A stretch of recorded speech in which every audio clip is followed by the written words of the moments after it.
And every band we got with, they wanted us to not be the leaders. They wanted to be the leaders. And they didn't like the way we dressed, the way we wore our hair. They said we shouldn't try to look like stars because we wasn't. But we've always liked to dress like stars because it might never happen. We always knew that, so we wanted to look like it while we could.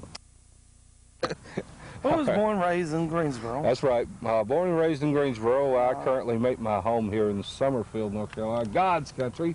Been singing ever since we was kids. That's right. Together and apart. That's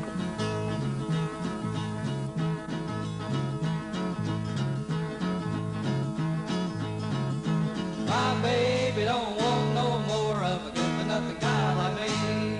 Well, I woke up this morning feeling kind of bad. Who come from originally the home of Chapman Street.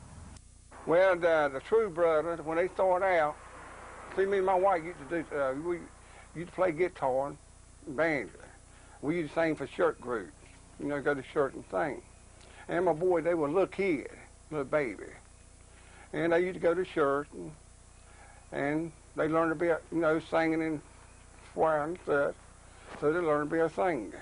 Our dad is the well-known holiday man who decorates his house for Halloween, Easter, 4th of July, Christmas. That's the biggest. Most can't get a parking place between here and way up to College Center on Christmas. Yeah, he dresses up his body, and we dress up in his house, and we dress up cars. And ourselves.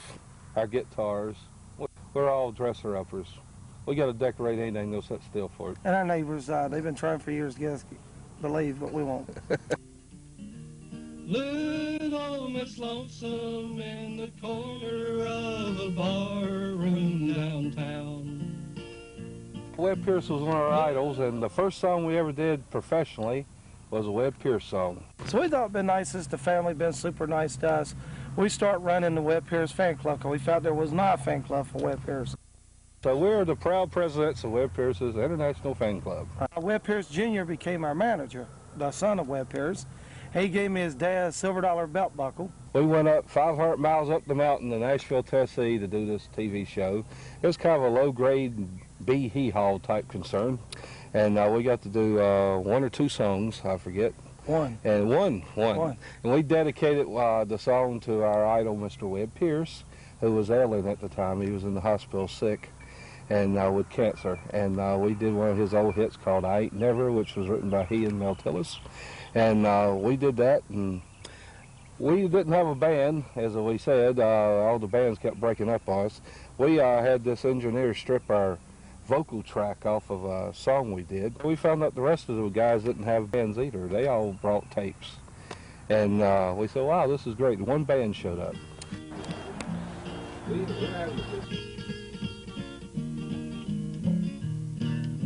Now love is a strange thing. We also have out an album you can only get through the fan club of the True Brothers, which is run by our president, Tracy Austin. They aren't karaoke.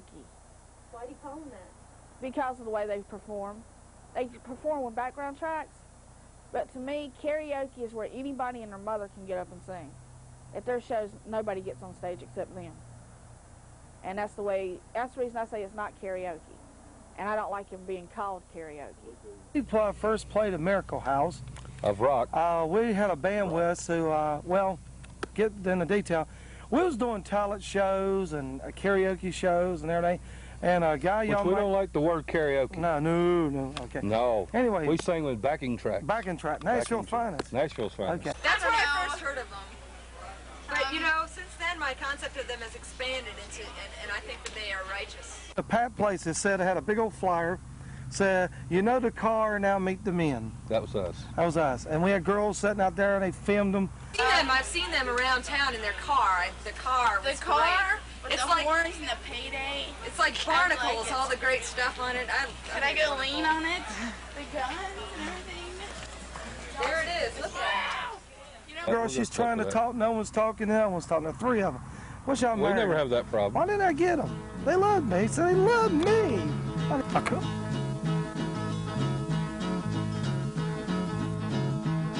What else? keychains, Whatever you can muster. a cookbook. We're in a cookbook. We're in a cookbook, an international cookbook. 110 stars.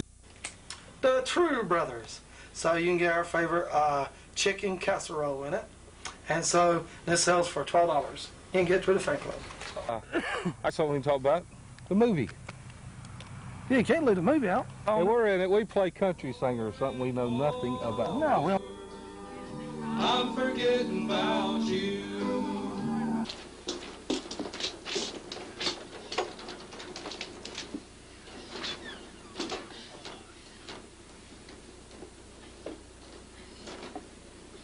Crazy story that happened on the road, like some fan did or something like that?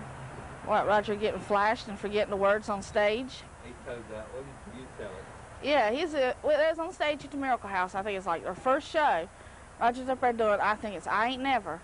Girl flashes him, her tits. And he likes, he forgets where he's at and what he's saying. Like, oh my Lord. His face turned red too. His face is good at turning red though. Up on stage singing one of my favorite songs. I think it was an Elvis song, wasn't it? Or Ricky Nelson. I know that song like the back of my hand. And this girl, she pulled her shirt up and she flashed me and I forgot the words to the song. He thought it was crazy. He asked me later on, what was wrong with you? You know that song. I missed it. You didn't see what I saw.